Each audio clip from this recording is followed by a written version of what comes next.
এই না এই দিক না ডাক্তারের সামনে ভাই সামনে তাহলে হাসপাতালে নিয়ে যাই নদী পার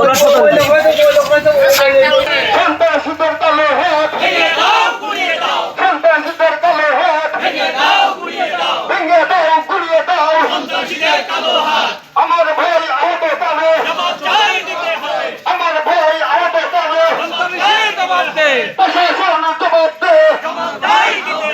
সন্ত্রাসীদের কালো হাত ভেঙে দাও গুড়িয়ে দাও আমার ভাই আহত পাবে প্রশাসন জবাব দে আবুল ভাই গাড়ির টাকা কার কাছে গাড়ির টাকা কার কাছে এই না এই দিক না ডাক্তারের সামনে ভাই সামনে তাহলে হাসপাতালে নিয়ে যাই নদী পার